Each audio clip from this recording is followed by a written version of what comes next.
Hello everyone, I'm urologist Omer Erdamakaya. Today we will answer some questions. What is testosterone? What does it do? What are its properties? What should be the optimal level of testosterone? What is also the real purpose of testosterone replacement therapy? We will have a short video presentation about these questions. In simple terms, testosterone is a major male hormone that gives the male the unique ability and characteristics to transmit the female genetic code. It strengthens the body and provides the male character. It gives men a fighting and warrior spirit. And this has been going on for thousands, millions of years. Because you have to be ahead of your competitors so that you can continue your genetics. Apart from that, testosterone has an axis in the body. It has a hypothalamus, pituitary, and testicular axis.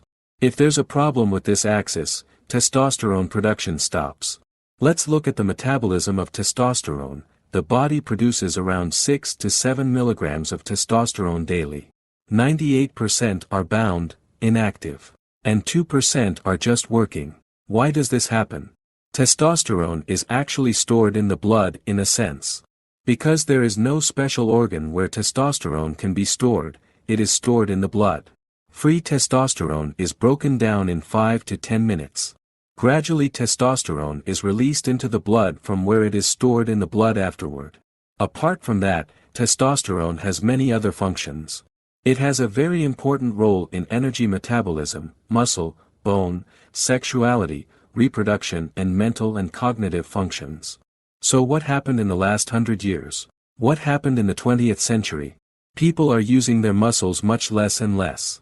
They started to lead a much more sedentary life. As a result, testosterone levels in the blood are lower than they were a century ago.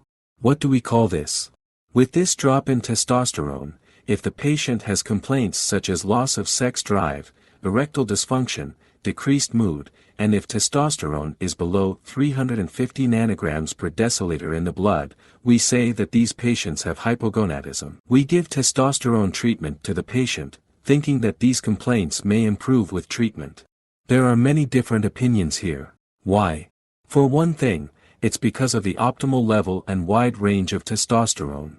When we look at laboratory tests of testosterone, it's said to be normal between 200 and 800 nanograms per deciliter.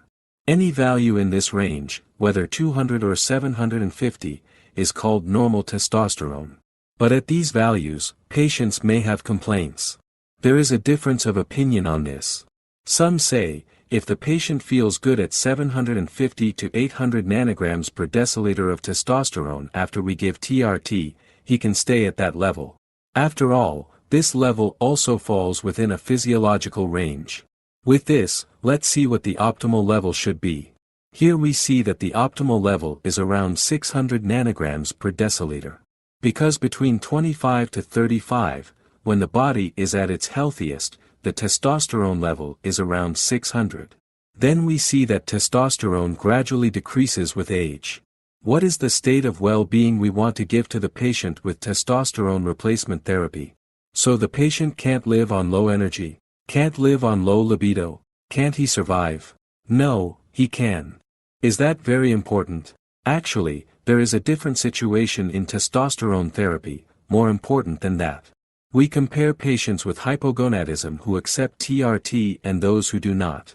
We see that patients who don't take TRT suffer more from cardiovascular diseases, diabetes or stroke. We see that their immune system is lower and so they get corona more often, they get it more strongly and when they get it they have a higher risk of death. It has been found that patients with hypogonadism who don't accept TRT have higher rates of all-cause mortality and cardiovascular mortality. This means that if patients with hypogonadism actually accepted treatment, their costs would be much lower in the future. In other words, we don't just give it to the patient so that his energy increases, his cognitive functions or his mood improves, his erectile functions or his relationship with his partner improves, his relationship with his environment improves. As I said, we also give it to protect the patient from much more important diseases. We also give it to improve quality of life.